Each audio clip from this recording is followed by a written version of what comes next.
நம்ம இன்னைக்கு திருநெல்வேலி ஸ்டைலில் கொத்தமல்லி துவையல் தான் செய்ய போகிறோம். வறுத்து எடுத்து அன்னைக்கு வந்து துவையல் அரைக்க போகிறோம். அதனால அடுப்பை பற்ற வச்சுட்டு எல்லாத்தையும் வறுத்து எடுத்துருவோம்.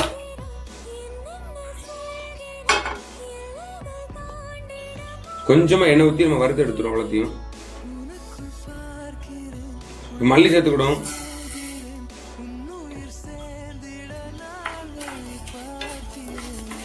கருகாம வறுக்கணும், இல்லைன்னா டேஸ்ட் மாறிடும். இப்போ 4 வத்தலை சேர்த்துருக்கேன். 2 பூண்டு சேர்த்துக்கிடும். ஒரு சில தேங்காய் பொடிசா வெட்டி வச்சிருக்கேன், அதுவும் சேர்த்துரும்.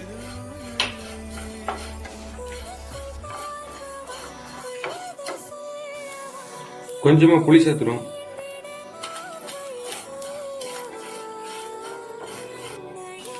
ஒரு கொத்து கருவேப்பிலை சேர்த்துவிடும். கருவேப்பிலை சேர்த்தா நல்லா டேஸ்டா இருக்கும்.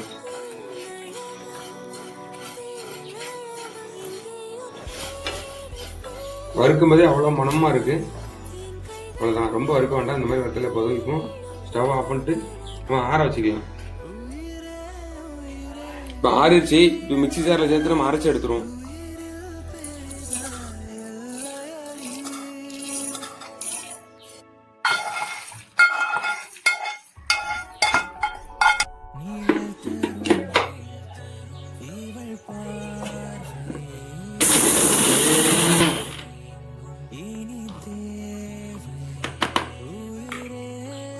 தண்ணி ஊற்றி அரைச்சிருவோம்.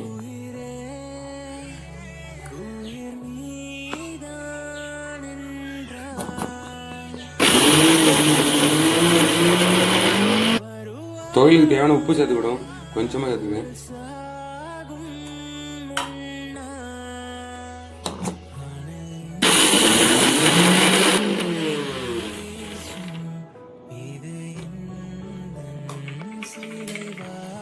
துவையல் ரெடி ஆச்சு.